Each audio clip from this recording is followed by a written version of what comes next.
Well, hello, everybody, and welcome to the show. Really happy to have you here today after a week of offness and holiday cheer. And I'm very tired, Glendale. I'm very tired. Tired boy. Yeah, it's a lot of work. But everybody's gone home. The kids are back doing their thing. I got the house to myself again. Well, the wife's here too, but I'll keep her. Happy. Hopefully, you guys had yourselves some good holidays and some good foods and a little bit of fun. I don't know how you can in America, but there's that. But today, we're going to get into our typical news we talk about, and of course, our TFT today, which we do have, is our continued 187 part take on the Bible. This is number 2, or is it 3? I think it's 2. So It's two, yeah. it's 2. So it was a long way to go, but it's all right. It's all right. And today we're talking about the New Testament. Ooh. Dun dun Dun dun. dun dun. The best testament. The best of fact. all testaments, the newest one. Yeah. Yeah. But we're going to get into that later, of course. We always do that here. We talk a little bit about things we're doing and things that are going on, and then we'll get into our TFT segment. And while I'm going over here and I am going to hit the like button, and then I'm going to share it out, Thundero's going to tell you all about his day or any other kind of rant that he would like to get into, because it's going to take me a minute to focus. He's got to focus. Deep focus. Deep inbound focus. here. Yes. I've had a very nice, chill day. Just playing video games most of the day, just hanging out with the wife. Ooh. Cousin came over, where they were hanging out for a while. Just a nice, relaxing day. So far, 2021 is off to an awesome start. Awesome start. It's been, I don't know what happened, but there's just been like this weight lifted off of the world so far. That's me knocking on wood. So far, that's happened. I don't know if Chester watches it or not, but I know me and Booster both do, and Booster's probably still sleeping because he's a Kiwi and they have weird sleep schedules. Yeah, that's true. But we watched season 3 of Cobra Kai that came out on the wife first, has I been think. watching that. Yeah. Oh, it's so good. It's so good. It's the writing on that show is so much better than it deserves to be. The cinematography is so much better than it deserves to be. The choreography is so much better than it deserves to be. It's like they found the only competent people left in Hollywood and made this show of all shows. This was the one that they decided, this is the one. This is where all the cards are on the table. It's just mind-blowingly good, and it ticks all my boxes for me. Now, like, objectively, is it great? Probably not. But for me, for what I want, does everything I want. Well, for me personally, I'd say it's a 9 out of 10. Well, if you look at it from an objective standpoint, it's probably about a 7 or an 8. Well, the cheese is thick with that one, dude. Yes. Yeah. And I love it. But it's the 80s. I mean, it should be cheesy. Yeah. I'm never a huge fan of Karate Kid. Of course, I grew up with it. It's fine. It was one of the good, fun movies of the 80s. My wife was clearly a bigger fan of it. It makes sense, right? Because they did, they got Japanese involvement. And she's been watching it, and I've been kind of in the background doing my thing, but I've been watching it along with her. And I think it's fun with it. That's the key word. It's fun. And it's a true continuation of a story, and it's really impressive in that way. And they use a lot of clips from the first movie, and they brought a lot of the cast back in the right way. It's quite well done, dude. It never insults, even though some of the stuff from those old movies is really stupid. It just is. Let's be honest. Oh, it's not good. Cheesy. Yeah. But somehow they make it better. They just make it better. They made every character they've introduced that's an old character that they're bringing in.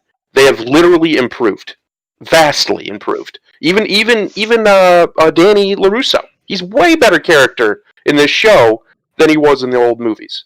Yeah. I mean, the only one who they didn't improve because he's unfortunately dead is Miyagi. Yeah. But even him, they've deified him basically. I mean, he's. Yeah, it's fantastic, and the reason why it's fantastic isn't necessarily because the stories they're telling are just so mind-bogglingly good, but because they're simple and consistent stories. They don't. There's no logical leaps from one point to the next just because they needed a twist. That hasn't happened yet. Anyway, it might, but so far everything makes sense from every character's point of view. If you stop and think about it for a second, every character's where they should be logically, Yeah. right? From Well, what they've seen and what they've experienced. I don't agree with that 100%. There is one thing that I would point out. Well, first I'll say this, and it'll lead into that. My wife and I did notice that Hmm. Daniel Larusso, of course, actually took him to Japan for those shootings. We not only recognized all the little places they were, we also recognized the actual Japanese life things that are on the exterior of the screen and in the Hmm. windows of cabs and stuff like that. So they actually went on location to do that shooting, which is kind of cool. Yeah. But the lady there, his love Hmm. interest when he went to Okinawa, and whoever this chick is he's married to, uh, I question why he wasn't married to her.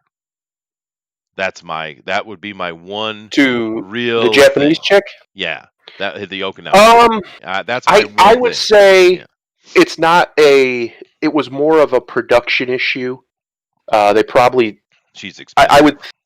Yeah, that exactly. I think that would have been a much more harder get. Well, she's like a I wouldn't CSI hate it though. actress, I isn't think she? she's a.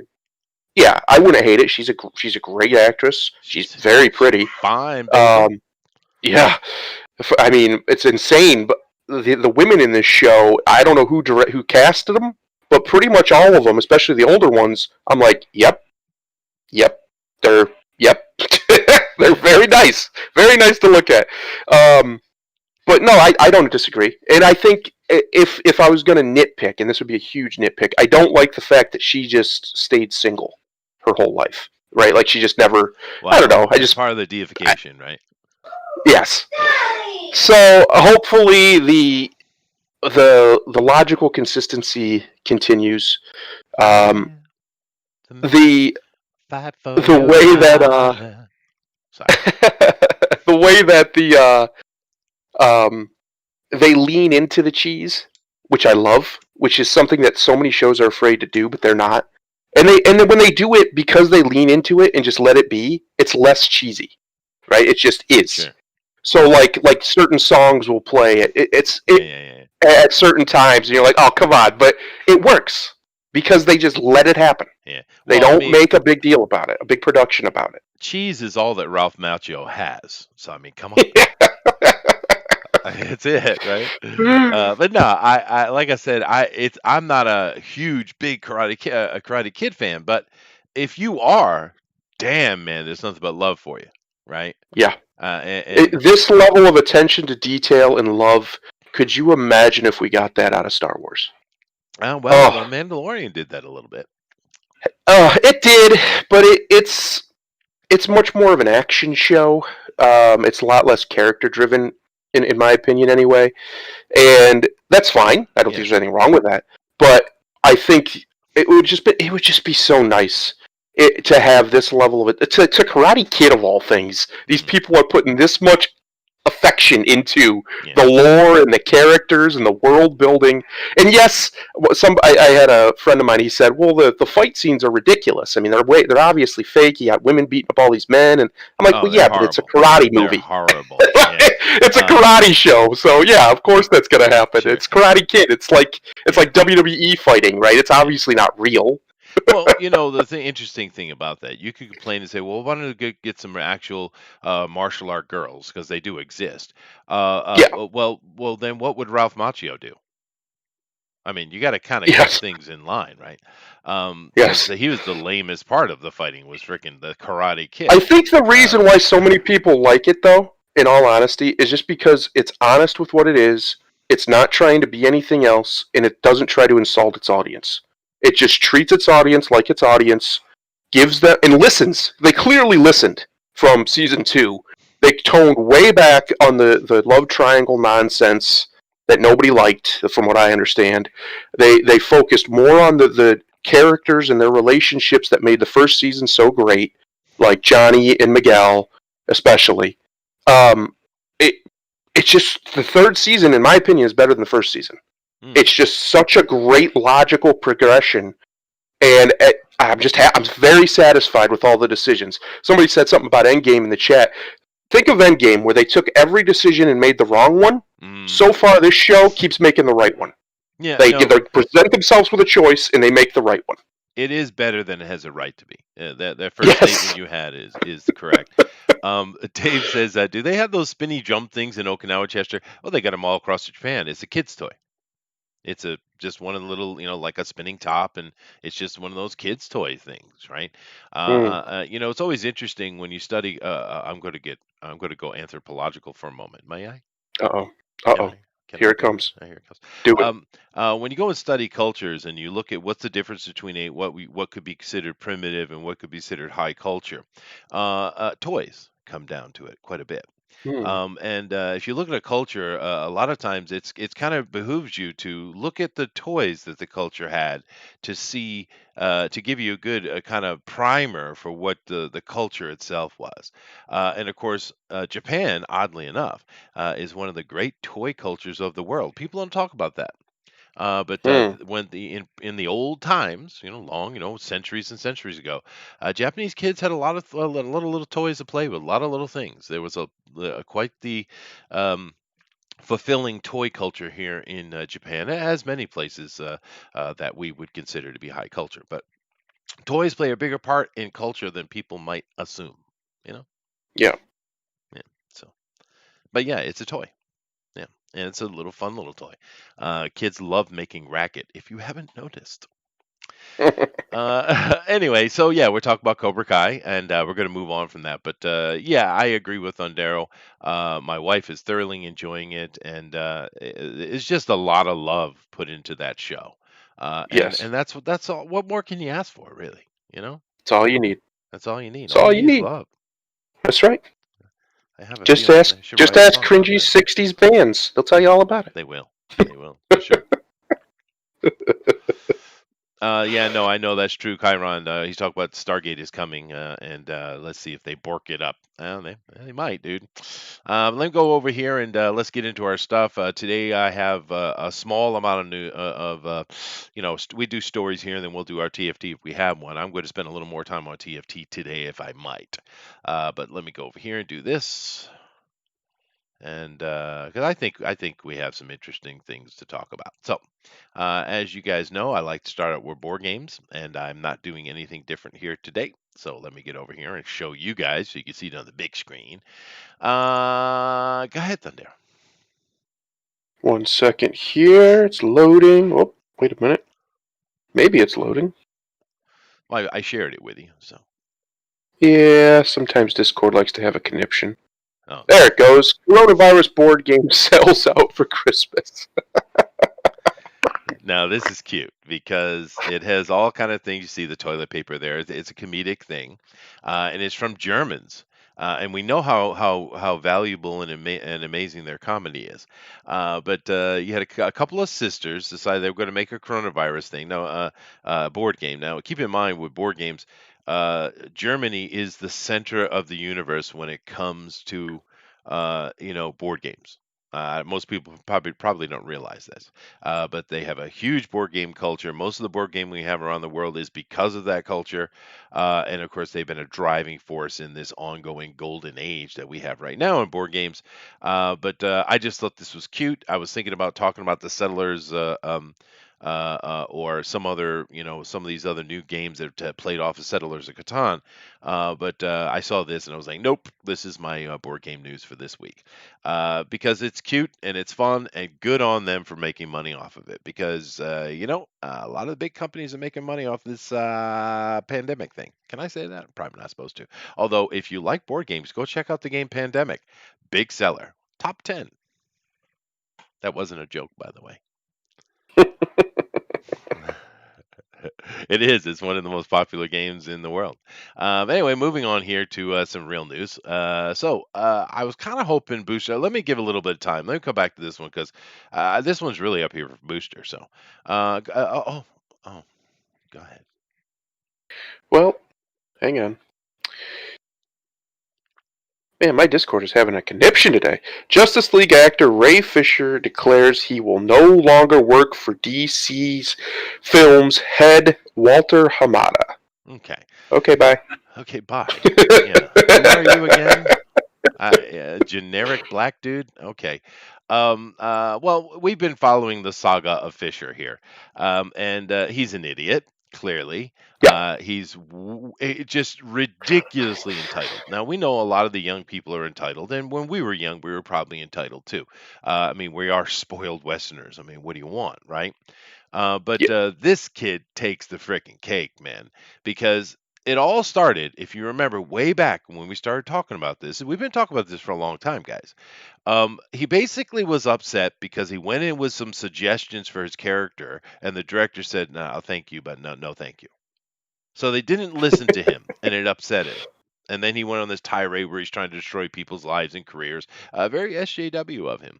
But mm, he, why is he mad at Walter Hamada, Mr. Japanese man? Well, here's the thing. This is an ongoing thing we've mentioned here a couple times too. But I don't know if you noticed, Sundero, that the next victim are the Asians. I mean, the yeah, Orientals in particular, right? yeah. They're coming. They Yeah, they they are. they're the next target. They've been cracking on them, right? It's funny that I guess they just are bored with messing with the white people. I guess I don't know. But the Asians are definitely coming. And, oh, Mr. Hamada, he's on the list too, because a lot of people complain about Mr. Hamada, not just old Fisher here. Oh, why? What is he upset about? Let's go over here and check it out. Walter Hamada is the most dangerous kind of enabler. Ooh, he lies, and Warner Brothers PR's failed September 4th hit piece sought to undermine the very real issues of the Justice League investigation. I will not participate in any production association with him. All right, bye, dude. Recast. Because they're moving on without you, buddy. I'm going to get that in a second. But he is just tripling and quadrupling and quintupling down, baby. He does not care. And he's got to learn a pretty painful lesson there, Thundera, I think. Yeah, he is. He's going to learn real quick that the people who run Hollywood, well, they'll pander. I mean, they'll play the Oh, game. yeah. They don't give one white hot crap about you as a black man. They just don't. I'm just gonna rip that band-aid off. Yeah. It's all PR, it's all marketing, it's all designed to fleece stupid white liberals out of their money. Yeah, yeah, That's what it's about. yeah. It's got nothing to do with black justice or whatever nonsense you're on about. It just doesn't. They don't care. They care about fleecing you out of your money and demoralizing certain demographics other than yours. Yes. That's what they care about. And of course, the Jubases are notoriously bigoted when it comes to the people of Yeah. African descent. And by the way, that goes both ways. I love how we have to pretend we live in this world where only white people are the problem Hmm. and everybody else is in this harmonious racial, ethnic purity of pure harmony and utopia. No, no, no, no. Black people don't like Jews either. They just don't. I've known too many of them that will just tell you. If you go back to last year, around this time last year, there was a string of attacks against Jews by black people in New York Oh City yeah. No, for like absolutely. 2 months. They just Hmm. kept beating them. They don't like each other. I don't know why. It's not my business. You guys Oh, sort I that know out why. amongst yourselves. I But know very well why.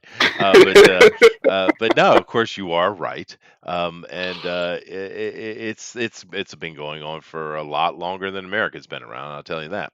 But yeah, yeah, they don't like each other very much. They do attack. Now here's the real mind trick, though.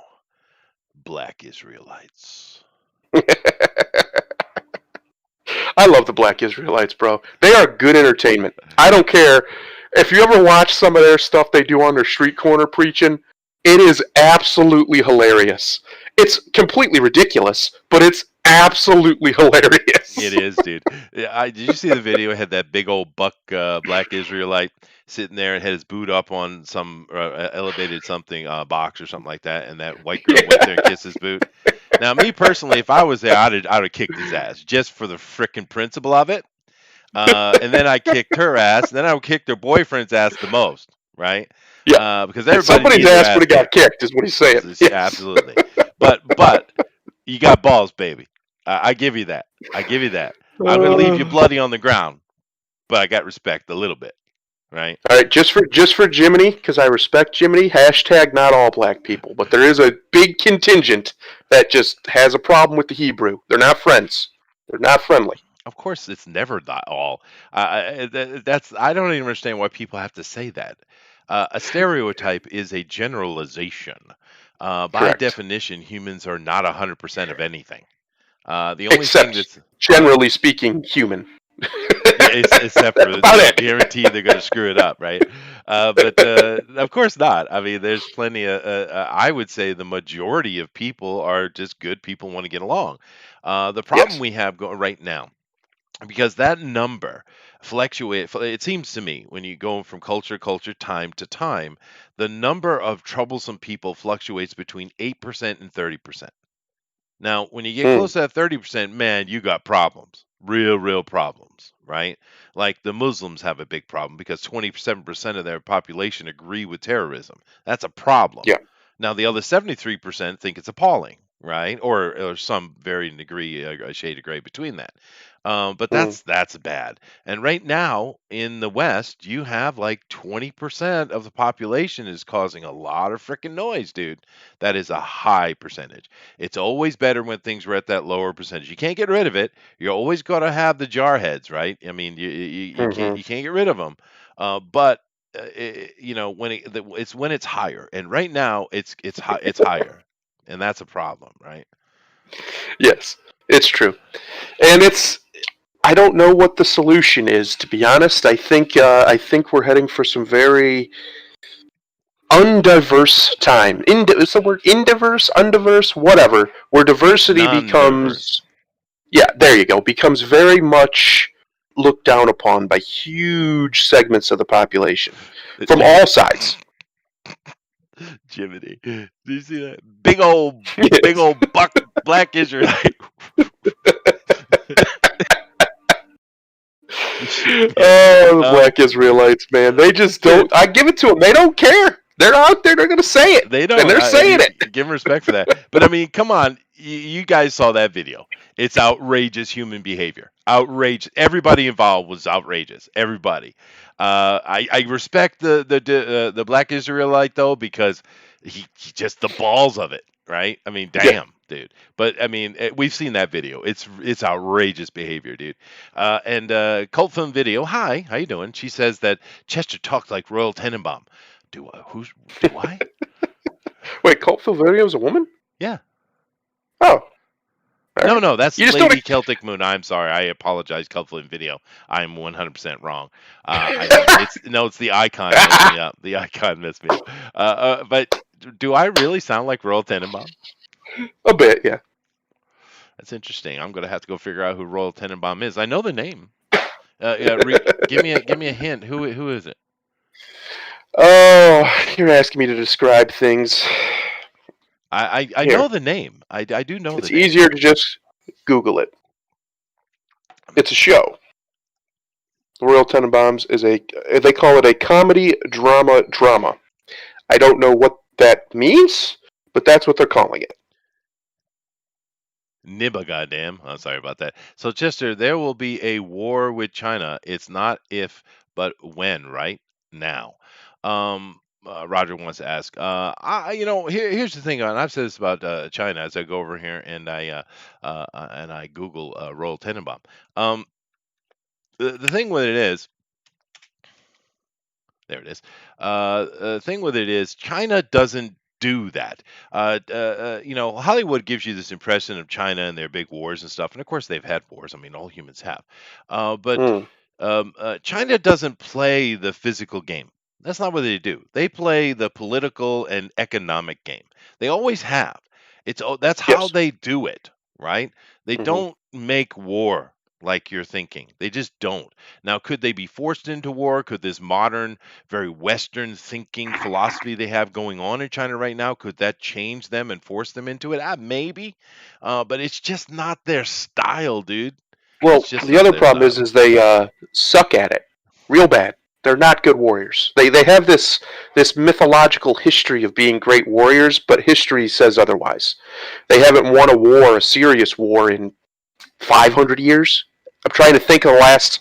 against a major opponent where they actually won without serious amounts of help from the outside. By the way, I'm looking at a World picture War of the. II, I guess, but that was because America crippled the Japanese. So, No, that even that's not true. I am looking at a picture of the Royal Tenenbaums. These are a bunch of Jews, by the way. Damn it! yes. Uh, If you haven't, I think I've mentioned once or twice. I am a Celt. Thank you very much. Anyway, I'm glad I sound like somebody. Oh, well.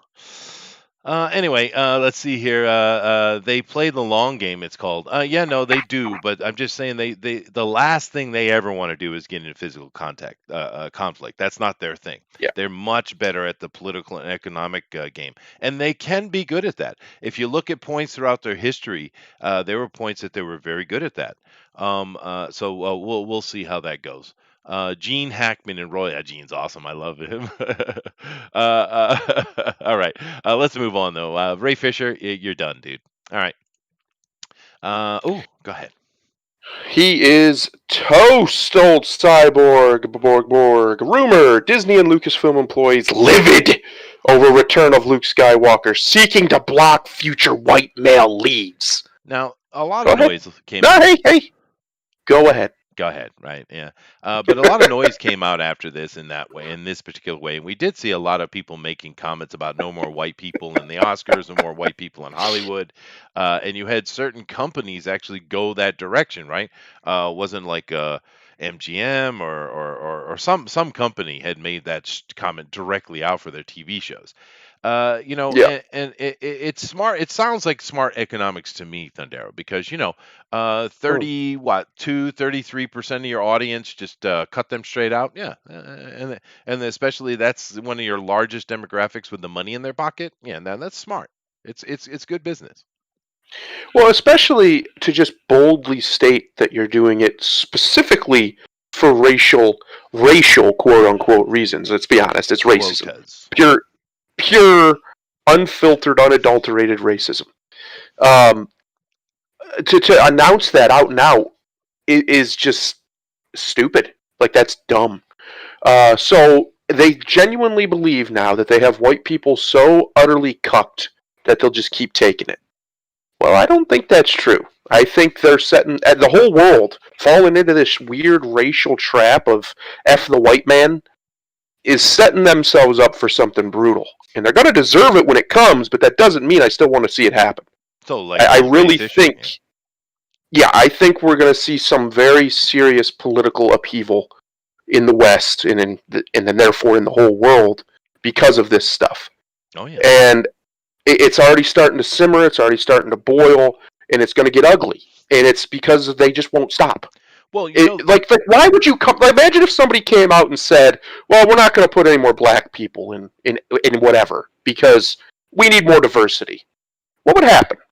Well, they would be destroyed in every reasonable way, probably even physically, violently destroyed for it. Well, there's an easy solution for it. Just fire them. Yes. Yeah. So I think they're setting themselves up for a downfall which they haven't seen. This show right here is the only thing that's keeping Star Wars relevant, and that's just the truth. Everybody knows it. China doesn't care about Star Wars. It never really has, especially since they decided to book a bunch of ugly people. According to China, that was what the audiences in China said, that they were ugly. They didn't want to look at them. Well, the Chinese like pretty people. They do. They like the fake. Everybody likes pretty Hollywood. people. Yeah. Everybody likes pretty people, but Hollywood insists on telling you that you don't. Even though everybody's like, no, I kind of do, actually. I want beautiful women and beautiful men to do beautiful things. I don't think there's anything wrong with that. That's what our entire civilization is built around as a culture. That's right. Did you notice? I don't know if you noticed this little aspect of the Star Wars movies, the new ones, of course. The fact that all the other females in that series of movies, especially when Rey was anywhere near coming or on the screen, were either uglier than her or had their faces covered. Did you notice that? Yes. Yeah. Of course. Yes. Can't risk her not looking like the queen at all times. And she's not even an attractive girl. Now she's not ugly at all. She's an average looking girl next door type of thing. But that puts a lot of work on it for you. I mean, poor girl, Rose Tico there, whoever that girl who played that, they dumped her up pretty well. It is funny, and of course, then it also comes into a little bit that a lot of people claim, I don't know if it's true, that Ray is just an analog for Kathleen Kennedy herself. I mean, the ego, right? Just a big self-insert. Yeah, yeah. But Yeah, that would make sense. yeah, I don't know. It's speculation. But the other thing that kind of goes along with this, I didn't bring it up, but it goes along with this article here, is the fact that it sounds like in the Galaxy's Edge, which has been an absolute colossal failure, which is unfortunate.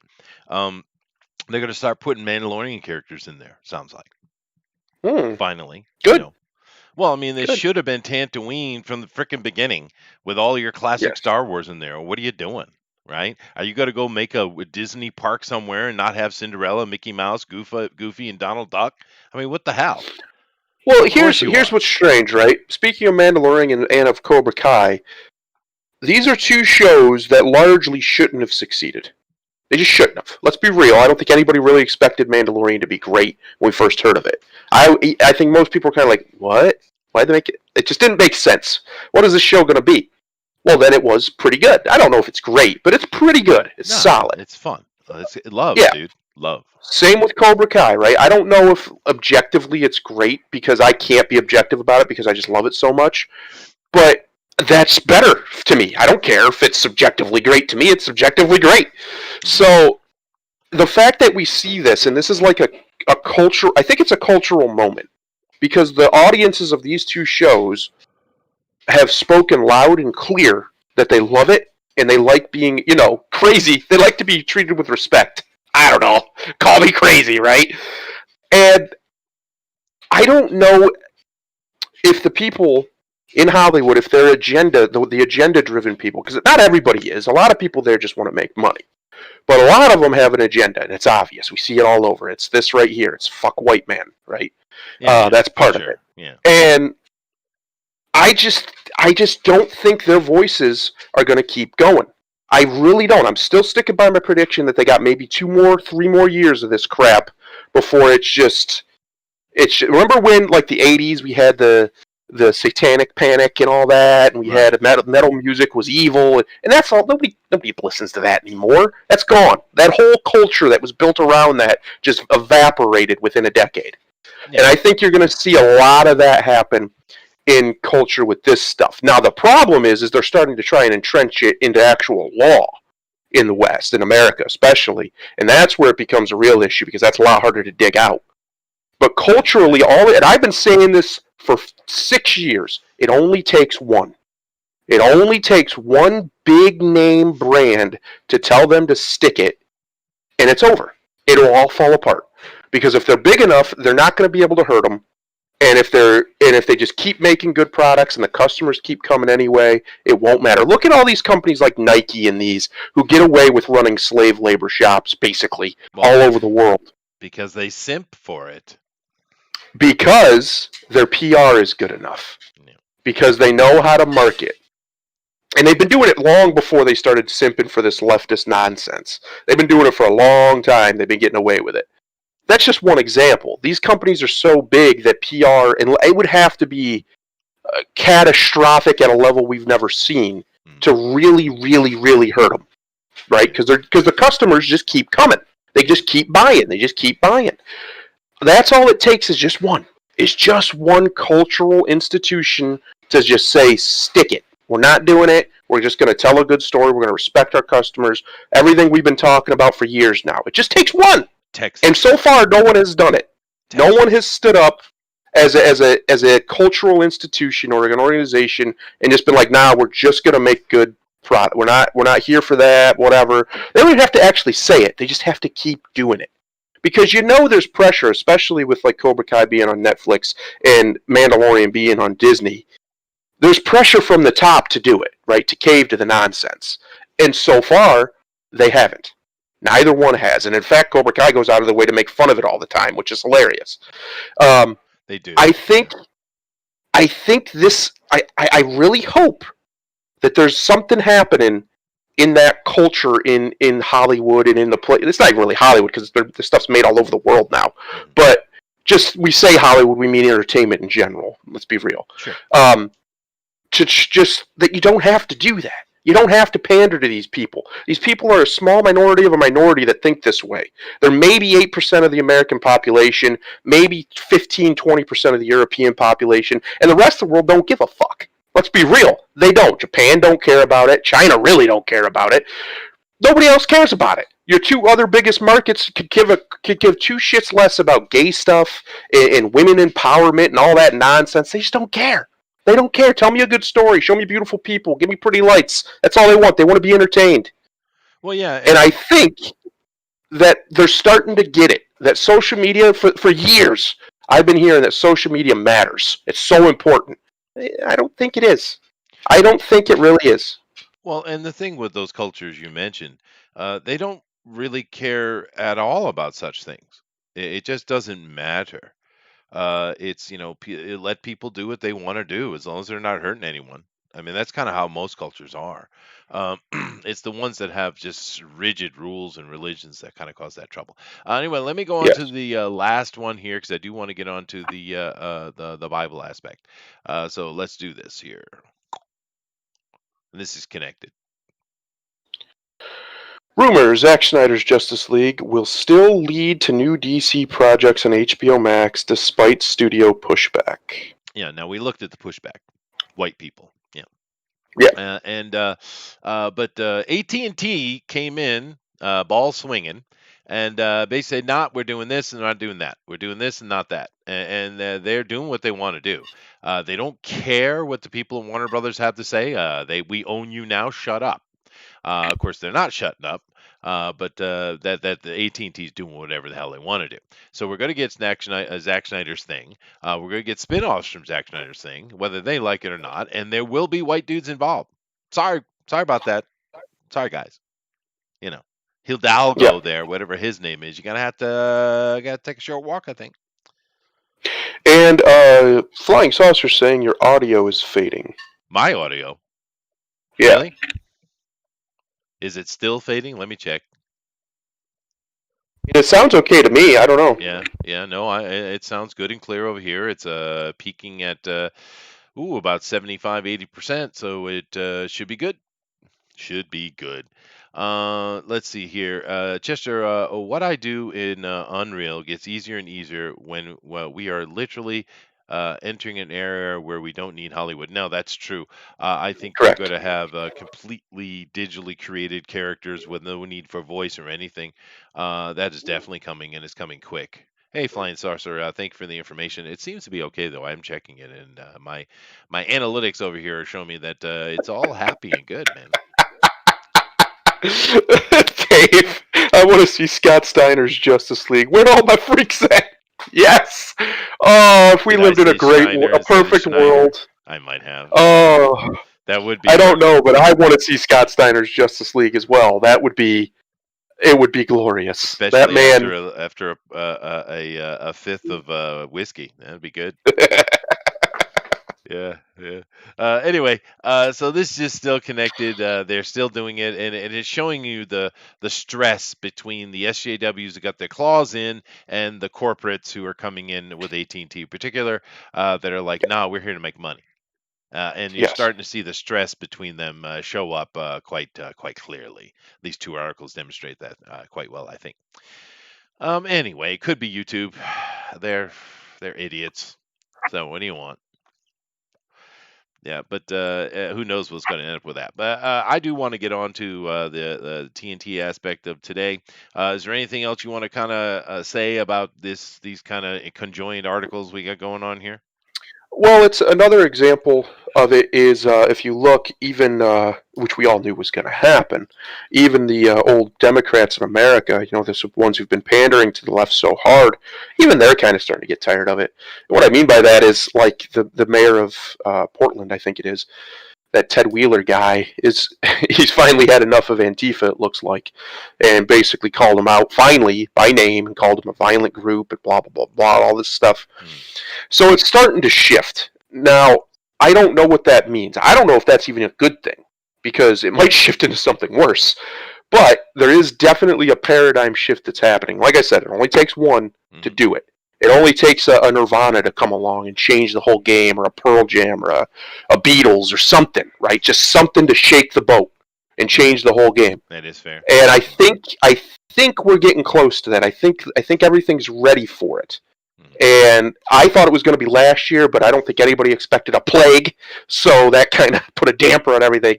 But I wouldn't be surprised in the next 2 to 3 years you don't see a huge surge in just normal content again. Normal movies that don't insult the audience, that are just fun, well written, normal TV shows that are just fun, well written, logical, don't insult you, don't make you feel like an idiot because you didn't like it or call you some kind of name because you didn't like it. I think that's coming. I hope it's coming, because if it doesn't, and it doesn't happen soon, what's coming after it is going to be much worse for everybody involved. Yeah, no, that is all fair and fair. Let me come over here and do this for you. I'm going to. No, I'll do that after. Let me do that after, actually. But I do have to say that Captain Canada there with a deep cut, Steiner math is the answer to the anti-life equation.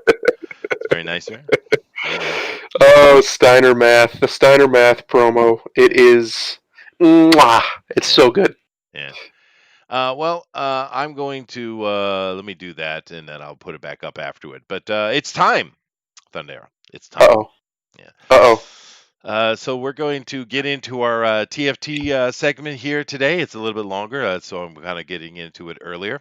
And But we're gonna have ourselves some fun. We have been talking about the Bible in general, and we're going to look deep into it. It's actually, I mean, I'm joking about the 187 part, series, but it is going to be a 4 part series.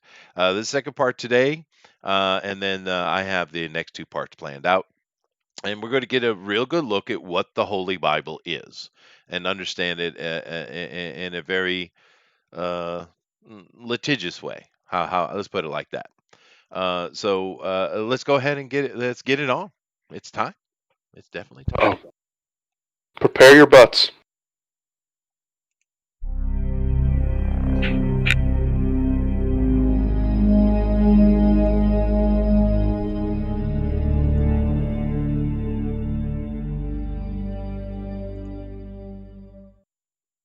All right. Well, there you go. We got a little TFT intro, and of course, here we have our image of the Bible and believe. We always, it's kind of funny in culture how when someone says have faith or believe in something, most people's reaction is that some kind of snake oil salesman trying to sell you that broken car when you really want the nice red hot one.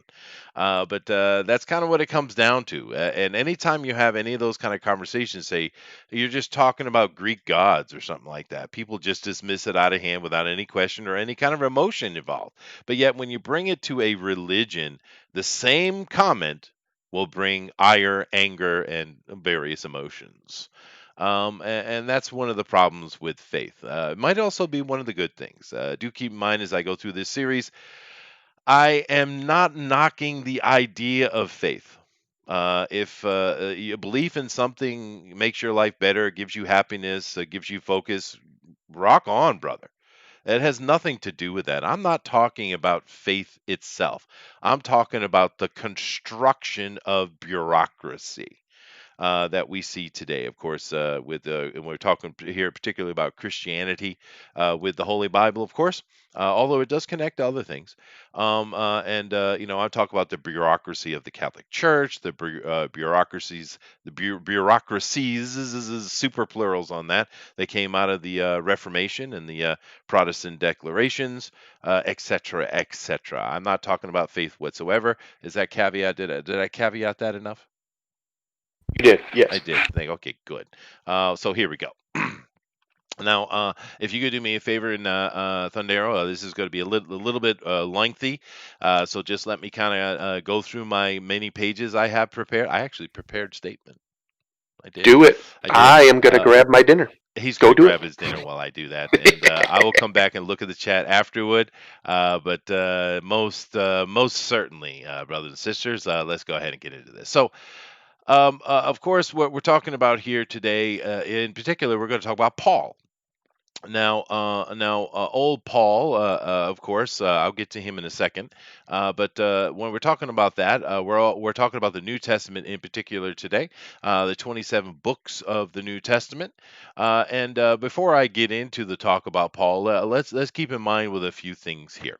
Now, this when you look at this list I have here, um, you have a whole bunch of things. You got these four gospels: Matthew, Mark, Luke, and John. Now, who were these guys in particular? We don't really know, right? There was certainly some stories that were compiled and thrown together, but they didn't have names. This might shock you, but they didn't actually have names. They were named by a dude 150 years after the fact, actually. And his name actually is, let me see, I wrote it down here somewhere. Is Irenaeus. This guy is the one who actually named those apostles. Their names, well, you would think that that would just been part of the story, and that they're in the literature and stuff, but they're not, right? But then there's another thing you need to understand about Paul, which once again I'll get into Paul directly. But you have these Paul's letters here on the side. You see this whole bunch of them, the epistles, of course. You also have Revelations, which is accredited to Paul as well. Acts is a history here. You see, it's about Paul. It's introducing Paul, right? It's all about him, right? And then of course you have these other letters, the epistles here, which I already mentioned, right? So pretty much the entire New Testament is from Paul's point of view, right? And these four gospels, a lot of them are talking about Paul as well. So the whole New Testament really is about Paul, right? And I do appreciate that they threw Hebrews into Paul's letters here because that is disputed, but it is, for a long time that those letters to the Hebrews were thrown in there. But so you have very little of the New Testament that's not from Paul's point of view. And of course, you have these Gospels were written by some unknown people, and then this guy named them way after the fact. So this is what the New Testament is. Now, of course, later, particularly next week, we'll get more into the First Council of Nicaea because it's important. But right now, it's time really just to get into Paul himself. So, oh no, that's not the right Paul. It's a cool Paul. This is the right Paul. Oh, there he is. All right. The saintly one. Now, Paul here, he is actually was born Saul of Tarsus. And I don't know if you know this, but Tarsus is in over here. You see a little map I got, and of course that's in Turkey. But he was a Jew. It's an argue whether he is first temple or second temple, but he is certainly of the tribe of Benjamin. And some even say that his family, who were quite elites, they were very high-ranking people, that their family has direct connection to King Saul himself, and thus he was named after his ancestor. So this is a character that is given a lot of you know a lot of punch right from the beginning, right? And uh, let me just get into what I prepared here. Okay, so now let's talk a little bit about Paul himself and some of the general, interesting points about Paul. Now, he leave it over here, I guess. Yeah. Paul is the only actual eyewitness that we have to the times of Jesus, and it was at the end of those times. Now, keep in mind, he never actually met him, but he is the only eyewitness. We don't have any other eyewitness documentation. It's just from Paul's point of view, right? Like I said, those four gospels were written by somebody, and they were named. Were given names later, but that's not an eyewitness. That's just some anonymous writing, which is clearly being followed by the faithful. So it's not like they're nothing.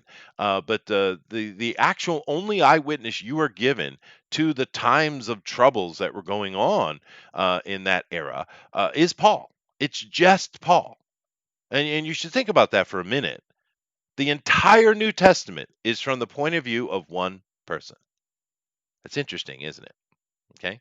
We also have here that, of course, he wrote, I showed you before, he wrote 13 of the 27 books of the New Testament. And in actuality, they all kind of are attached to him in many ways.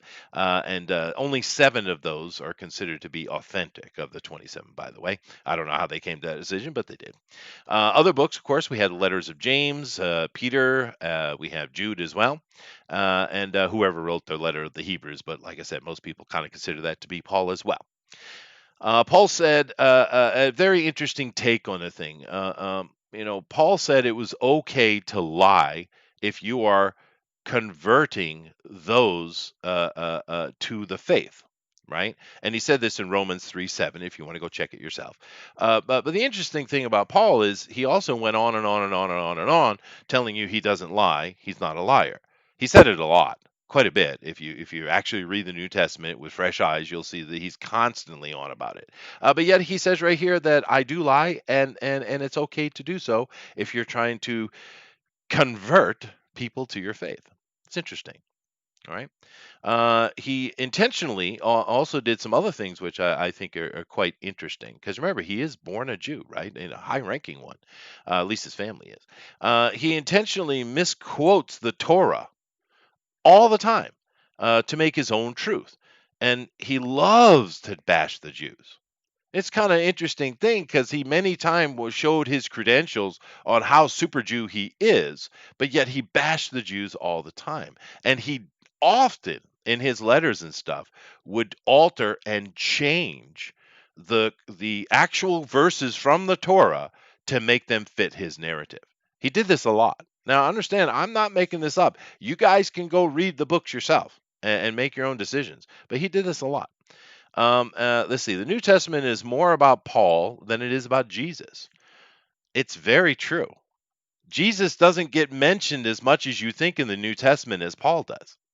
It's all about Paul, his point of view, his greatness, what he does, and what he's done for the faithful. Which seems odd. You also have this other aspect in his letters. You got these 12 disciples, right? These 12 apostles of Jesus that were chosen by hand for him. Although he's called an apostle, he wasn't, right? But in his letters, he talks about what, 5 of them. He doesn't talk about all of them. I mean, these people should be famous, right? But they're not. It's interesting. And of course, those are just some interesting points on Paul. But now we need to get into the bulk of what I really want to talk about today. Was Paul even real? Interesting question. Now, did Paul really create, all his amazing adventures? Did he really do all those things? It's really easy to dismiss Paul as fiction. It is a perfect apostle created to represent what he should be. But what if Paul was a real man, a real Roman official, either during or after the Jewish revolts of the 70s? You see, a lot of information is coming out from historians and stuff showing us that most of these stories of the Jesus time were actually in 70 AD, not 30 AD. And they make more sense. If you understand the history of what's going on at that time, you'll see that they all make more sense in that period. But I'm going to make that all moot later on anyway. But it's a fair point. He could have been a real person because he was a Roman citizen. He was a high-ranking one as well.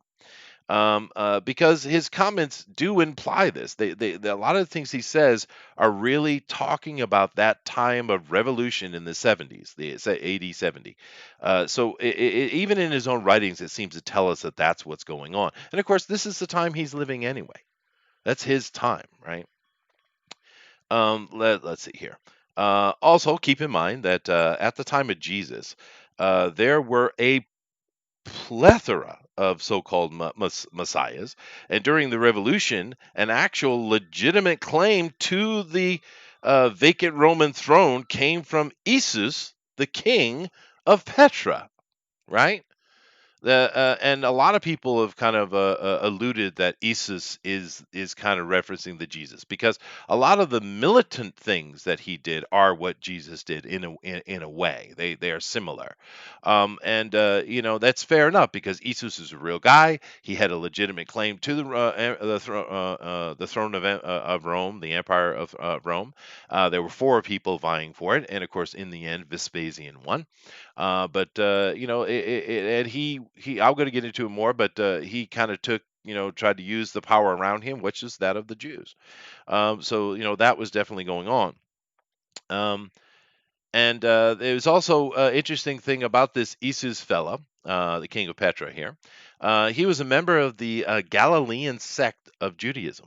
Now, and at the time, by the actual writings in the New Testament, the authors of the New Testament, a new city had been settled called Galilee. Now, it's very interesting with this, because you're going to see here that there are the inception of all this started around the Revolution time in 70 AD, and the continued writings went on for centuries after that. It wasn't until the year 500 things were actually canonized, right, completely.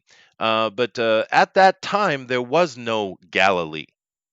That town didn't come to exist until 100 years later, right? But the people who are writing this down were at that time, and as you'll see later, there was some good reason why they chose this Galilee, even though it didn't exist at the time.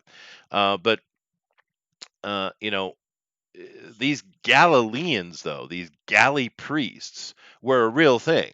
And for all I know, they might even still be around. You see, the galley priests themselves were kind of weird. Basically, they would cut their balls off, throw them out a window, and they also wore women's clothing. This was their thing, and they were very devout. Uh, you know, uh, look look familiar? Yeah, yeah, yeah. Women's clothing. But but for Isis, he needed to get some Jewish support, so he joined the sect. He was already an older man. He already had his kids. So I guess he thought it was worth cutting his balls off, so he could make a vie to a chance to become the emperor of Rome. Makes sense. Though these authors certainly didn't want to connect these fanatics, because they were, and their future by this to mess with their narrative. Of course, I think is one of the reasons why they kind of cut all that out. They certainly didn't want that happening. Remember, Paul never met Jesus as well. He just says, "God told me," a la revelation, right? Many of the adventures of Paul are truly remarkable. I mean, Frodo's got nothing on this guy. In all his, I mean, it's true, right? In all his whirlwinds of world travels, he never ever went to Nazareth. But of course, Nazareth never even existed in the first century, even though he's supposed to have took the vow of the Nazarene with his little cowl. Of course, if you ever seen that in the movies and stuff. If it read if you read the supposed letters of Paul, and you should, not only is he a braggart, he doesn't even like the disciples. He's rags on them constantly, right? Because he's better than they are. That's one of the things you get about Paul when you read the New Testament. This guy is better than sliced bread, baby. I mean, he is just the most awesome thing. He's the most amazing thing. He's much better than those disciples. He is an apostle. He declared himself an apostle, right? And even though he never met Jesus, if you go read it, the only time he's humble is in Acts. The In that particular thing, but that's also was written obviously clearly later to make Paul look, likable, I guess. Anyway, the authors of the New Testament had their hero, of course, and he is found throughout all of the 27 books. Fire and brimstone when he needed to be, and a meek, super humble friend also.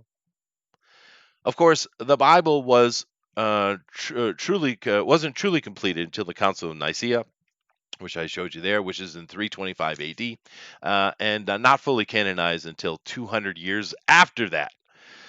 Paul was told by Jesus from heaven, from the heavens, in Revelations, to return the Jews to their true faith. Keep that in mind. These are his own words, because, like I said, he never met Jesus, but Jesus talked to him in his head, gives him the revelation, of course. And even though they call it the Revelation of John, most people believe Paul wrote that. By the way, and in these revelations, it makes him superior because he talks to God. Right. So he's special. Okay. But let me see here. I lost my clothing, my point of view here. Oh, there it is. Okay. And instead of doing what he was told, was to return the Jews to their faithfulness. That's the whole point. Is what he said Jesus wanted. But of course, he failed completely in this. And instead, he went after the Gentiles. And we do this and we do that, not because it is easy, because it is hard, of course. And he didn't do that. He took the easy road. You see, went after them Gentiles, and that was a lot easier. And they're trying to convert them Jews. But the Catholics, of course, in their great wisdom, canonized Paul as an apostle. Later, of course, they built the whole church around him, right? And then they go on to add in the Old Testament to the book, even though they're great and revered. Paul says, dare I say, more than even Jesus. He's highly revered by the Catholics, right? And Mary as well. Saints said to throughout the Old Testament, or in his own words, that those heretical teachings. So this guy Paul was very much against the Jews, very much against their book, the Torah, and he wanted it thrown out. Even though Jesus told him, supposedly, or at least the words of Jesus were given anyway, is that he wasn't trying to change the Jewish faith at all. That wasn't what Jesus was trying to do. He was trying to get them back to their faith because he felt they had slidden and were not following it directly. He didn't want to change everything. He wanted to make the Torah more pure. But yet here comes Paul. Is like, nah, we got to throw that out. Right. So these are, some interesting things about Paul that most people don't seem to, keep in mind. It all seems a bit. Let me come on over here. Put it back over here. What am I doing? Stop doing that. All right, I will do that. All right, let me see here. It all seems a bit peculiar, doesn't it? And on to that, there is a mere 100 years after the canonization of the Bible, another person stating he was also given revelation. That's interesting. Popped up and made his own religion as well. He most certainly did. Allahu Akbar, of course. Um, Chester, you gotta give me another one. Come on. Yeah. Well, it's Allahu Akbar. It seems to be a good trick, doesn't it? I guess, right? The best part is with your beard and how your hair's getting a little, less Celtic. Yeah, yeah, yeah. You look the part. I do. I do. I can go all Moby here anytime I want. Anytime I want. Anyway, it seems to be a good trick, I think. I wonder how many other people we can mention throughout history who were blessed with providence and revelation. Mm. So, why was the idea of this new version of Judaism so popular with the Gentiles? Right, because he couldn't convert the Jews, right, Thundero? I mean, he failed miserably at that. Although that's what he said Jesus told him Yeah. to do directly. But instead, he went after the Gentiles, and he had success. He had a bunch of success, right? Why did he? Well, it's pretty simple to really figure it out, guys. It's not hard. No circumcision and bacon, baby. Yeah. And bacon is a great equalizer. It brings Bacon is a peace to the great world. religion. It does, and of course, this was a real religion. Something you could sink your theological teeth into, right? Not the proper circumstances the Romans had turned the Greek gods into. I mean, they completely commercialized it, right? So this was a real religion with actual theology that people could be part of. And so it makes sense that a lot of these poor people would gravitate toward this thing, especially something that's giving them rights and saying you have meaning and value in life, right? Well, another reason why I think it spread really well with the Romans is they were a very truth-based culture, insofar as they really valued truth, and this was a religion of personal truth. You could personalize the religion of Christianity. Christians still do it today. They say you have to have a personal relationship with God. Um, Yeah. and whereas the other religions in the area, even Judaism, doesn't really have that. It's far more metaphysical and spiritual, and especially the Roman religion, like you were saying, was just a complete cluster at this time. It was so commercialized, it was silly. Yeah. No, it was. Right. So we kind of talk about Paul, a lot of his foibles. We didn't really get into so much about whether he is a real or not, because, like I said, there's a lot of argument to the fact that he wasn't even a real person. Because if you go and read the letters and stuff, it doesn't make any sense. He's freaking Superman, dude. I mean, he can do anything. Anywhere he Yeah. goes, he's in charge. If he's a prisoner, he's free. He gets bit by a snake, he's fine. I mean, he's Superman, right? So it's easy to just dismiss that as fake. But I don't need to get into that. I really don't. I don't need to make that argument because it's a waste of time. Paul, whether Correct. he was a real official or simply a character to be used, like Frodo in the Lord of the Rings, it doesn't matter, because this is what matters. And I'm going to get into right now, and I'm going to show you exactly what the New Testament is. Now, I will give a little bit of a trigger warning here, because, you know, you might be triggered. But what I'm about to tell you, I'm going to go into, I got a few pages of actually dissertation here, so I'm going to get into it. But this is not bunk. This is not theory. This is not opinion. This is legitimate. And I suggest that what I'm about to go into, you go research yourself, because it's going to blow your mind, baby. Here we go. All right. So those authors, who were they?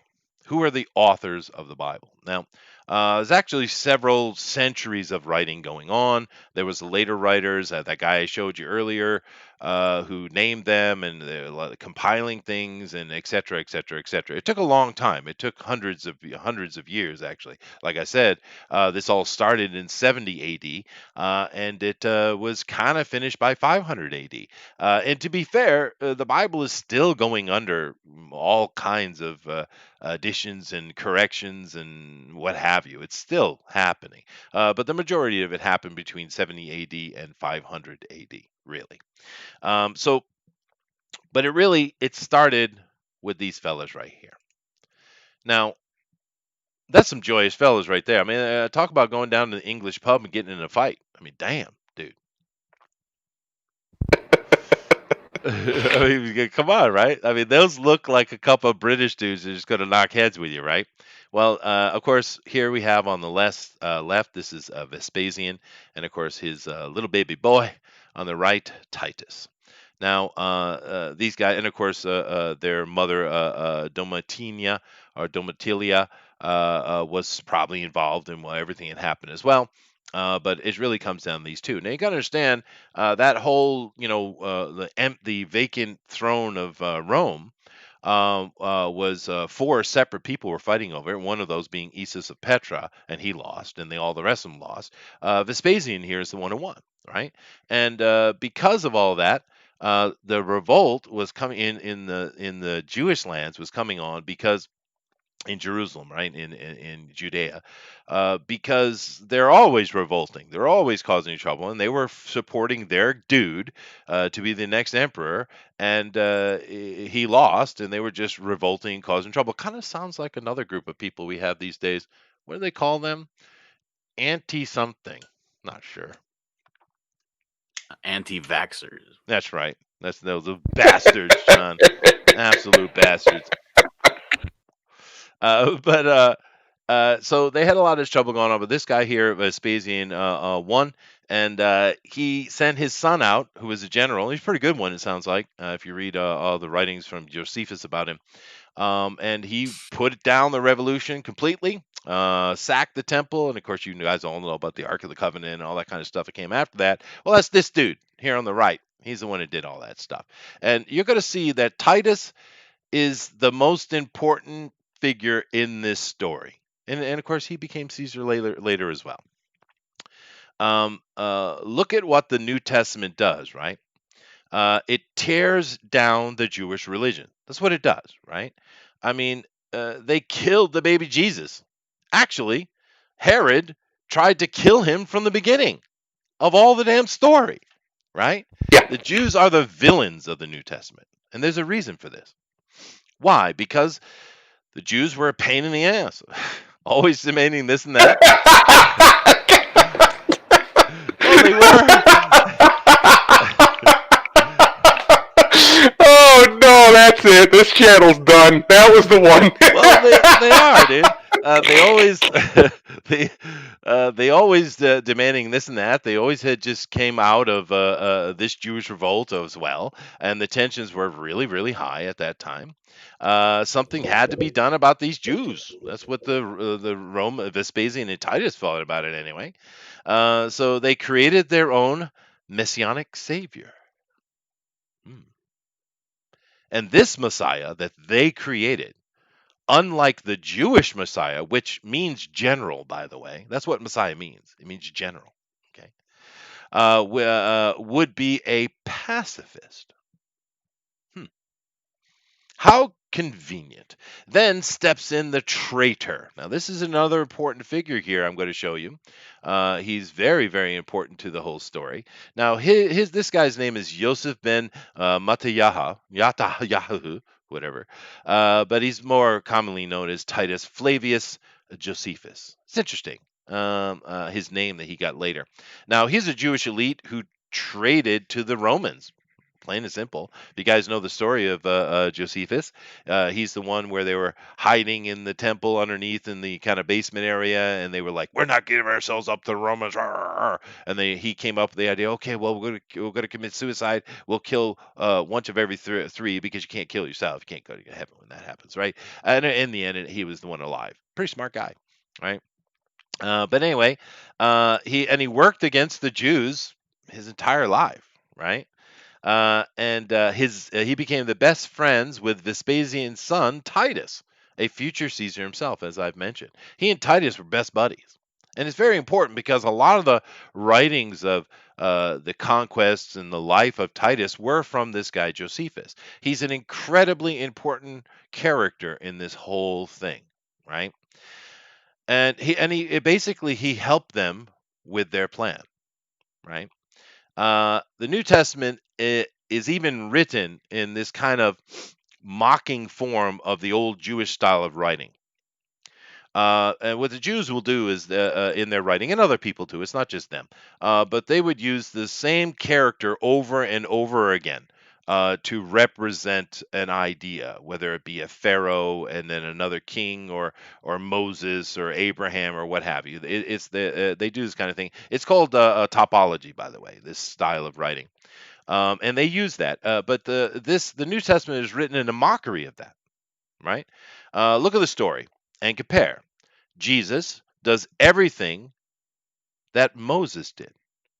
You go back and look at it, the overarching things, every place that Jesus went, every place that Jesus stopped, every place that Jesus did, everything that he did was the same as Moses.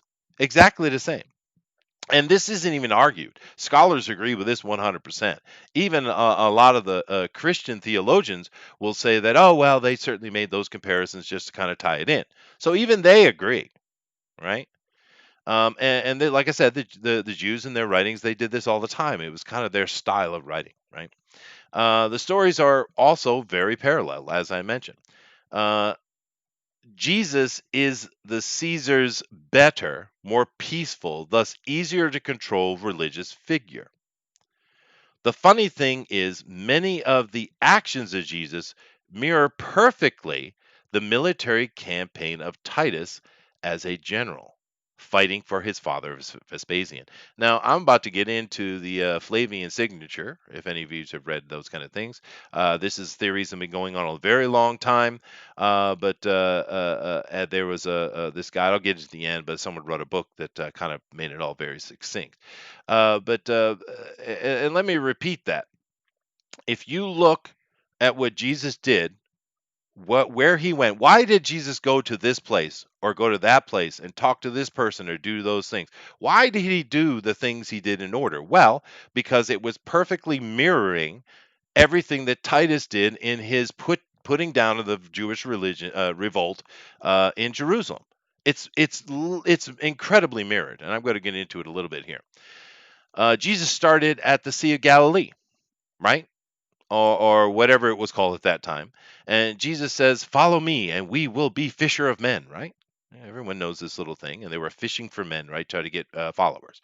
Titus also started his campaign at that same sea, and he catches Jews in nets, literally like fish. Right? Every point upon Titus's military campaign is the same, exactly the same as the wanderings of Jesus. It's shocking.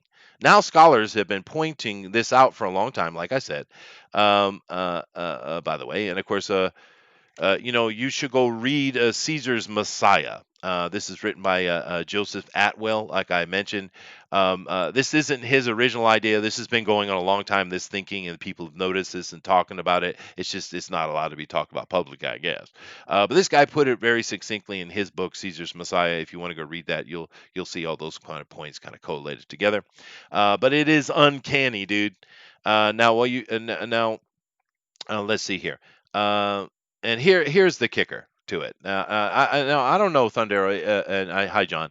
I don't know if I'm making myself super clear, but what I'm trying to tell you is that the New Testament was, at least the inception of it. It took centuries for it to be completely compiled, but the inception of the whole thing was created by these two Caesars, right?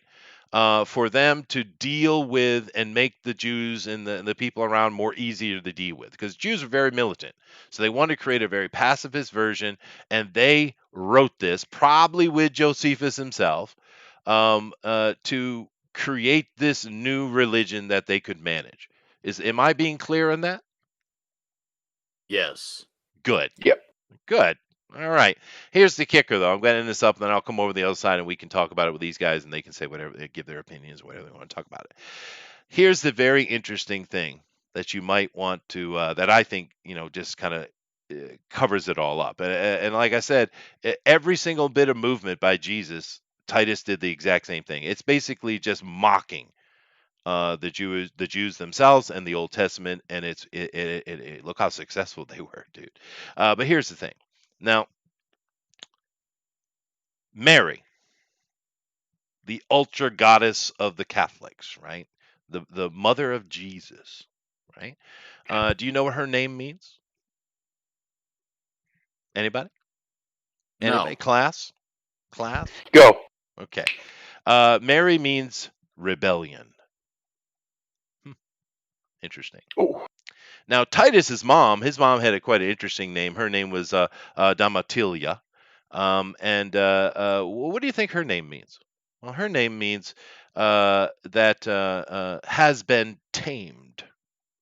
So as we see the mirroring of everything, because Jesus is basically just the image of a passive religious figure that Titus and his dad wanted to create so the people would be more manageable. In the end, the two mothers, that of Titus and of course that of the mother of Jesus himself, Mary, their meaning together means rebellion has been tamed, and they most certainly did tame that rebellion. They put it down hard. But they knew that wouldn't solve the situation. Of course, it wouldn't have.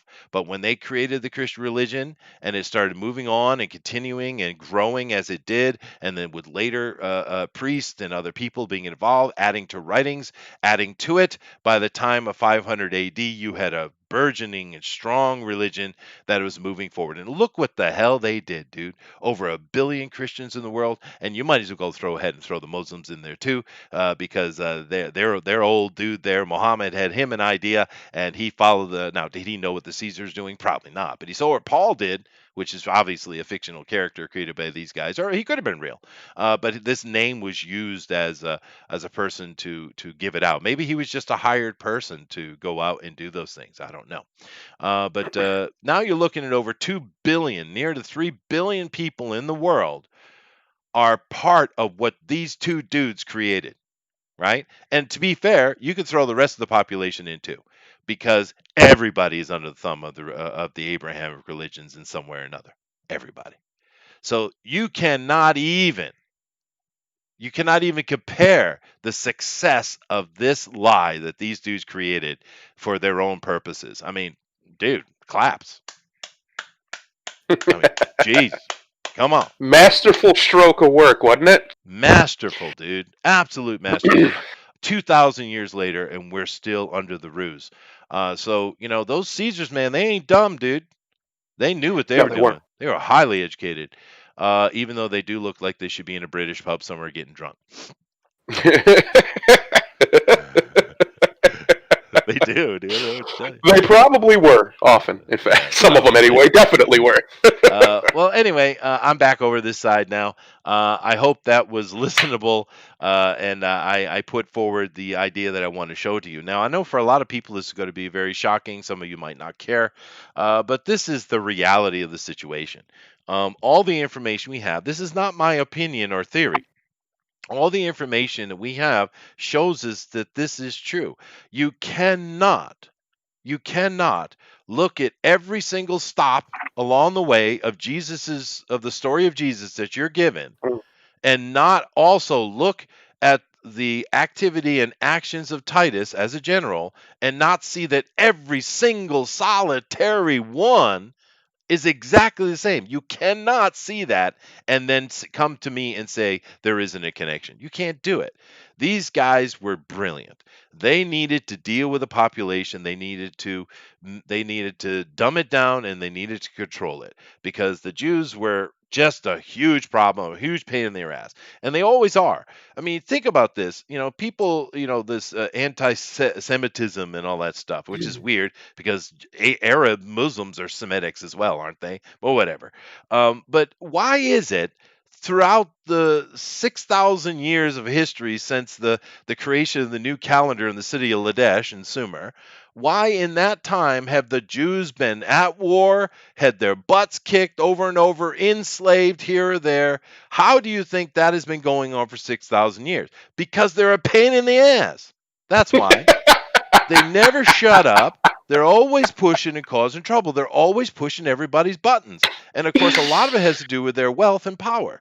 This is why everyone just gets sick of them, especially the leaders, because they cause trouble and they have to go in there and smack them in the head every few centuries.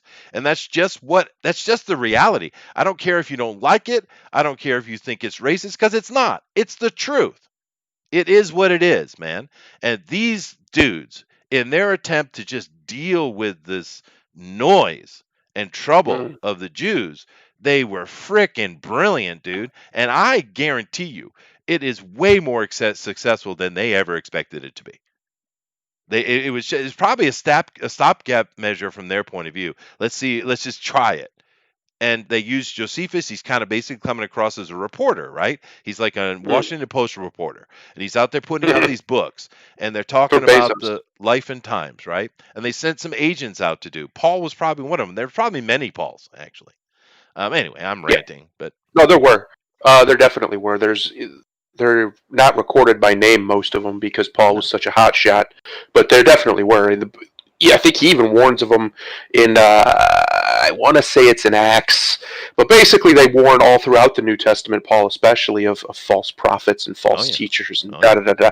That was just them playing off of each other. I am 100% a believer in Jesus Christ.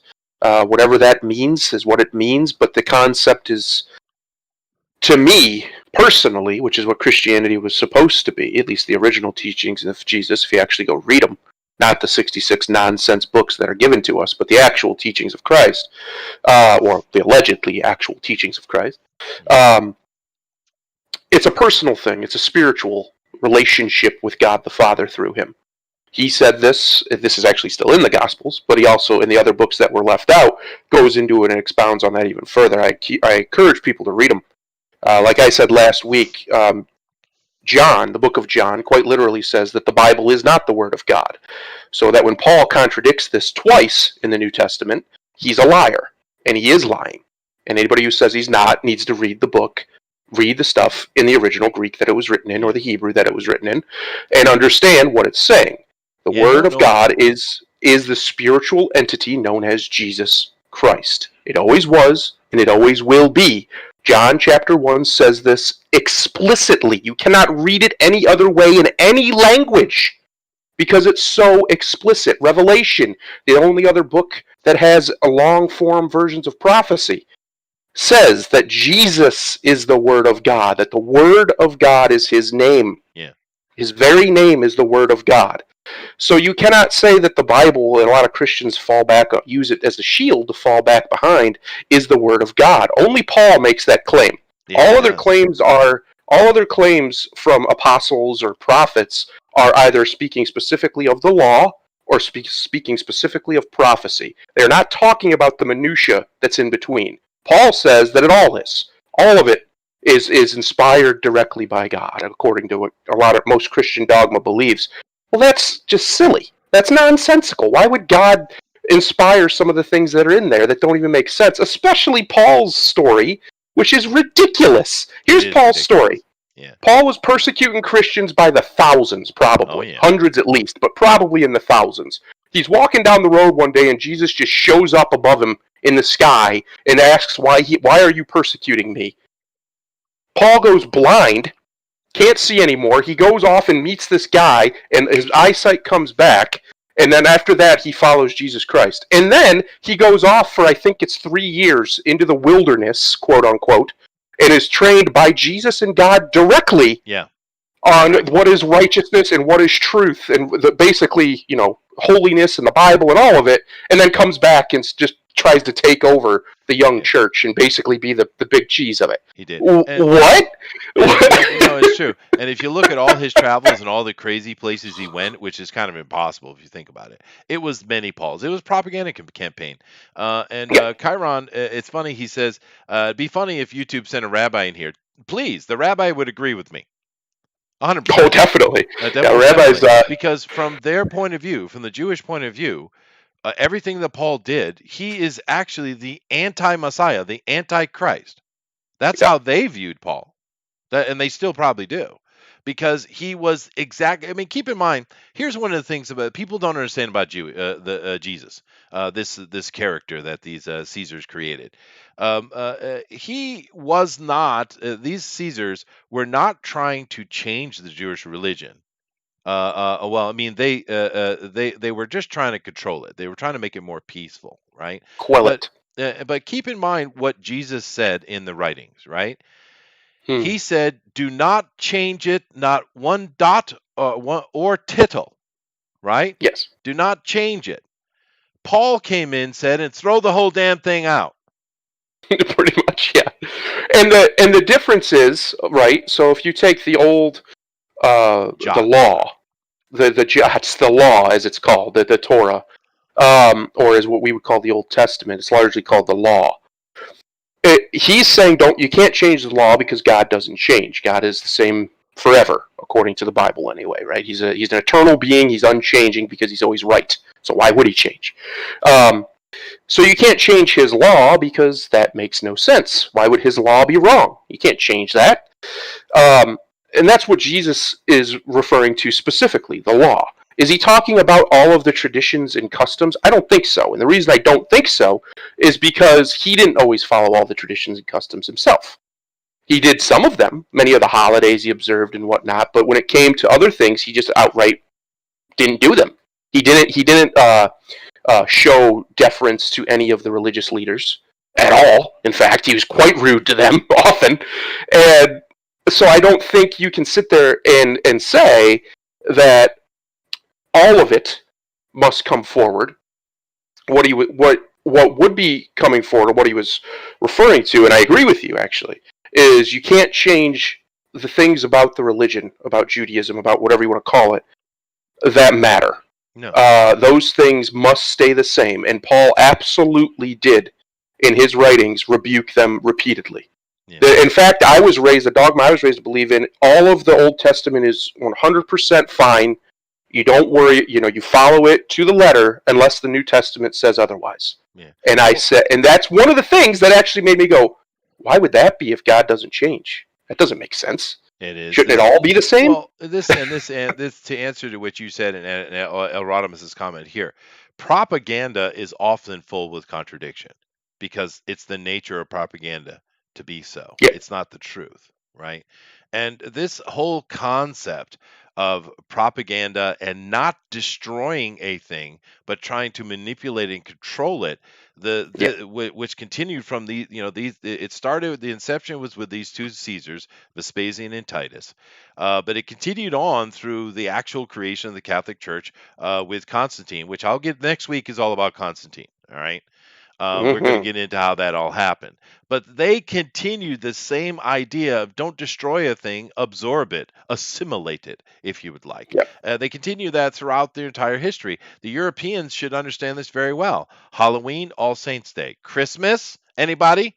Easter, Yes. right? Yes. They didn't destroy, they absorbed, they assimilated. Well, the That's Romans what they did did. that pretty much from the That's inception of right. the empire. That's right. They would go somewhere and conquer, and if the people were devout or they had some practice that they would greatly resist being forced to give up, well, they just assimilated it. They just put it. Oh, this god is this god. They're the same Yeah. god, or whatever. They would do that kind of stuff because it was easier. It was the path of least resistance to get what they wanted, which was That's right. just power over these people. That's all they cared about. Well, It power was it. and of course their ultimate goal was taxes. Yes, power and money. Yes. Power and money. Yeah. John, I'm really happy you came in here. How was your new year? A New Year was great. It That's was awesome. uneventful. I got to sit outside and just watch gunshots and fireworks. It was pretty good. That's cool, dude. That is always cool. What do you think about this little conversation we're having here?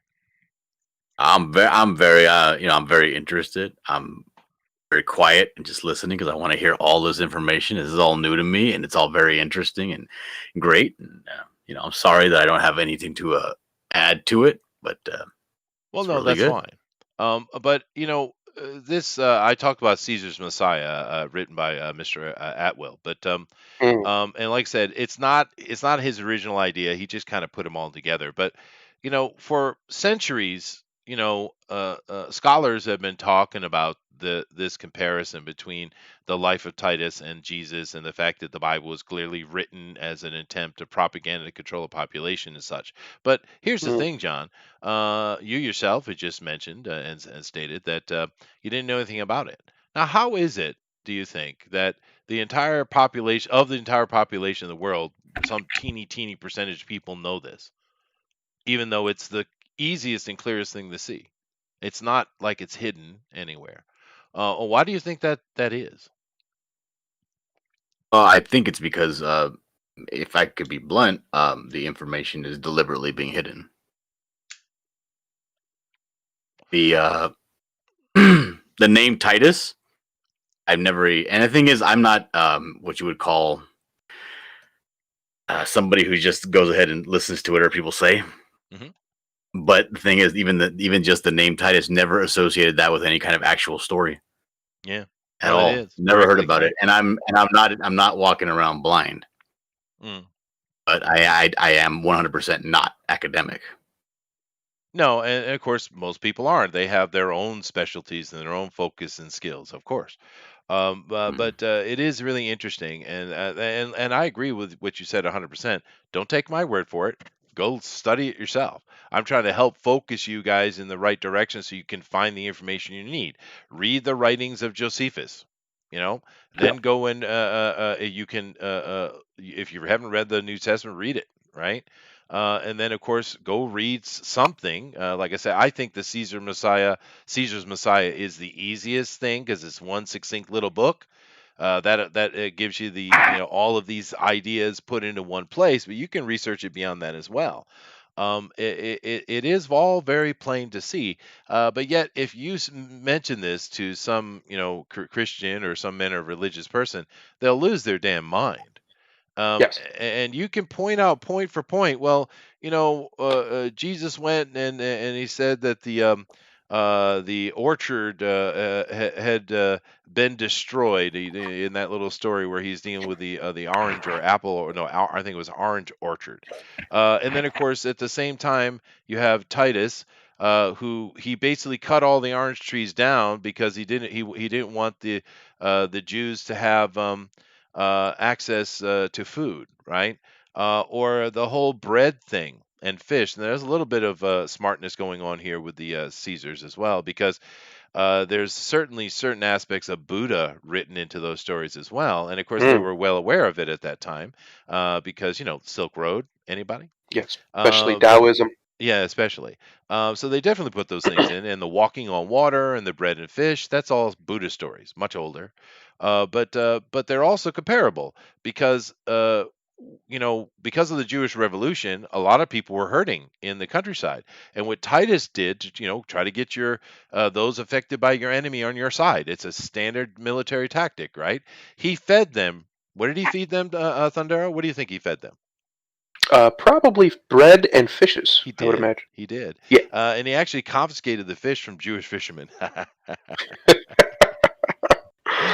Oh, yeah, but every little aside step. from all that, and here's my broader point, is largely it doesn't matter.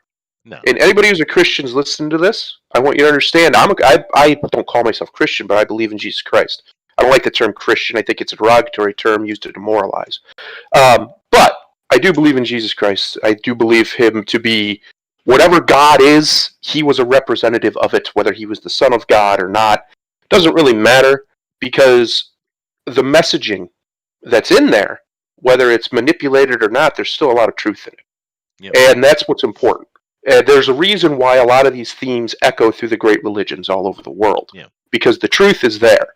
You see, the devil will use the truth to lie to you. And I think that's a lot of what Chester's talking about. These people took common, truthful, philosophical themes, spiritual themes, if you want to call them that, and they manipulated them to make something they could control the masses with. Brilliant, evil, but brilliant. Very smart thing to do. And Yeah. it worked. It worked very well. It It became did. the Catholic Church, which dominated the West and East of Europe. And obviously the schism happened. The Orthodox Church, basically the same thing, largely, very similar in structure and form, and it worked very well. Worked better than they expected. Definitely, especially since I think it kind of led directly to the fall of the governmental structure of Rome, to where they became more of a theocratic organization and less of a political organization. But that's another topic for another day. Yeah. And I just personally, like I said, I think Christianity, if you want to call it that, is about a personal relationship, a personal, in taking it into yourself. Jesus himself says the kingdom of God is in man. It is in you. You have to take it into yourself. Yeah. Take it in, do with it as you need to do, and be a better person. Try to be a better person. You'll probably never be a good person. I don't think anybody's really a good person. I think, at least not while they're alive.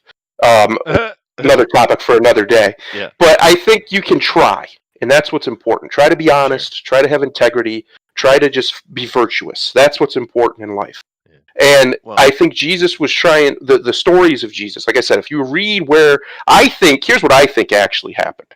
I don't think they created the Messiah. I think what they did is basically copy and pasted the Messiah. So what they there's some did of with that, the Council of Nicaea is they took the religious figure that we would call Jesus. The Bible actually names him Emmanuel, but we'll get to that another time too. And they basically pasted him onto some other stuff, especially with the Paul stuff, and voila, now you have what we would consider modern Christianity, especially Catholicism. Well, next week we're definitely going to get into the creation of the church with Constantine, and part Yeah, 4, the final part. I'm actually going to be talking about the Old Testament itself. And the interesting point of what you're mentioning is, keep in mind that these gods of the Old Testament, they are coming from much, much, much, much more ancient writings. And yeah. those gods, I'm doing the biggest air quotes in the universe, by the way. Um, they had their own god. They called the creator of all. So even from the inception, whoever those people that rose up, and I have my own theories on who they really were, and maybe I'll give them in part 4, and get back to that whole Anunnaki thing. But they had faith themselves. So Yeah, the idea of faith and a belief in a higher power and intelligent design has been there from the beginning of civilization. And yeah. the concept and idea of it is not under attack here at all. Well, the very simple thing, and this is again Eastern, but it's reality. the universe demands balance. It's a balanced thing. Everything is like just our existence on this planet is so finely balanced that if it was off just one little bit here or there in the way our gravity is, the way the sun is, the way we are from the sun, all of it, we wouldn't exist. Simply wouldn't happen. Radiation would kill us, or a gravitational field would be too strong. Pick a reason. There'd be 100 different ones, but we wouldn't exist. The world, everything is about balance in the universe. It comes to it's there's this mathematical structure to the universe. That's in you can't even deny it. Like, it's pretty obvious. The farther down you go, the more and more it just becomes numbers. The universe. So if that entity exists, if there's an entity that created that set that in motion, a mathematician, right, that figured it all out and put it out there. Well, we also know, at least I do anyway, I've experienced it, there's evil out there. Evil exists. I don't know what it is. I don't know how to quantify it. I don't call it some woo-woo nonsense, but it's there. I've seen it, I've felt it, I've experienced it. If that exists, there has to be a counterpoint, because that's just the way reality is structured.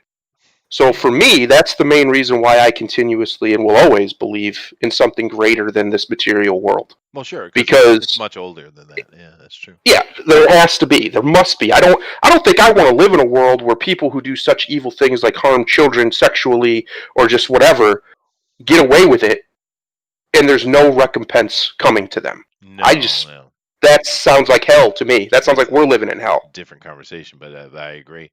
But the interesting thing with what you're saying, and you guys can use any name you want, the Jesus that you know is a complete fabrication, but the spiritual aspect of Jesus is basically Horus Ray. It's Horus from Egypt, and and it's actually much older than that.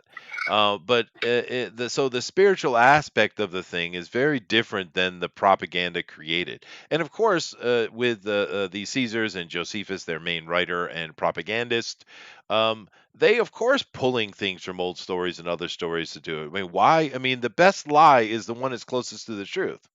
So of course they're doing that. It's not like it's all just pure fantasy. They sit down and just wrote something out. They're trying to keep it believable, and it succeeded. I guarantee you, if we had a time machine and we went back and brought those three dudes into the modern time, they would not only be shocked at the success of their plan, they would probably be very proud. Very proud. Either very proud or appalled. I don't know which, but they would definitely have a strong reaction. And another thing about Josephus is kind of interesting because he's a very controversial figure with the Jews more so than the Christians. But this guy, what a piece of work! Not only did he trade out his people completely and happily, guess how, John? Guess how many times the mighty Josephus was married? Guess how many times? One. No. Oh, damn it. Four times. And his final wife that he had, because he seemed to like to have like Greek Jews for some reason. But the final wife he had, he finally got a rich one. He stayed with her. Anyway, that's how you do it, right? That's how you do it, buddy. That's right. And of course, then we come back to the name, not his original name, but the name that he's come to be known as. Of course, is Titus Flavius Josephus. How interesting that he took his best buddy's name, because of course Vespasian and his son Titus, they are the Flavians. They are the Flavian family, and of course that's why it's called the Flavian Signature, which is a general concept you will find in many people's writings and as well in the Caesar's Messiah. But we definitely come to the end here. I'm kind of pushing my time, but it was a good conversation. I had a lot of fun. Did you have fun, Thundero? Oh yeah. Yeah. Did I get his banned from YouTube forever? I don't know. We'll see. Wait on the rabbi's call, I guess. But anyway, we got to get out of here, guys. So I'm going to let John say hi and bye and all those kind of nice little words he's going to have for you, because he's a sweet fella. He's sweet. I am a sweet fella. And one thing I kind of always say, there's a lot of bullshit that goes around all the time. I hear a lot of drama. And I always say, make it make sense. I'm down to believe whatever you want to tell me, but it's got to make sense. You got to make it make sense to me. Because I'm a simple guy. So, I wasn't here for the majority of it, so I got to go and try to make it make sense to myself. And we'll see. We'll see what I think about it. I'll come back next Sunday, and if I found some inconsistencies, I'm gonna let Chester have it Please Uh-oh. do. for leading me astray. Please do. But Well, but other than that, go back the buckler. The buckler has 2 days left to fun. That's it. It's gonna be gone forever. it's going to be beautiful. That's what I know. You'd be kicking yourself in the ass for missing out on the greatest thing since the Bible. That's right. Oh, Crazy. oh Ooh, my. that's a big statement. Yeah, that's Those are pretty big good. words. That's pretty good. Yeah, yeah. That's it. That's it. All right. Well, thank you very much, John. Thundero? All I have to say is none of our opinions really matter in the end because nobody knows anything. Everything we think we know, we've been told by other people. What if they're lying? What if they're like the two emperors who just made everything up? We don't know. So it doesn't really matter. If you believe in something, believe in it. Don't let anybody shake you off of it. You can't say you believe in a god and then somebody gives you a rational explanation and you turn it off. You didn't really believe then, I think. So let your faith be in whatever makes this world bearable for you. If it makes your life easier, makes you happy, helps you get up in the morning and try to be a good person, that's all I can ask for. Because there's plenty of people out there who don't do that and don't care to do it and are just evil pieces of crap. So don't be those people. No, Be better than that. that's right. All right, guys. Well, thank you very much. Hope you enjoyed the little bit of the propaganda of the Caesars here today and the revelations that it brings. Of course, it reminds me another very, very successful propaganda campaign, Shakespeare. And those guys created a whole new language. Good on them, dude. Good on them. Later. Bye.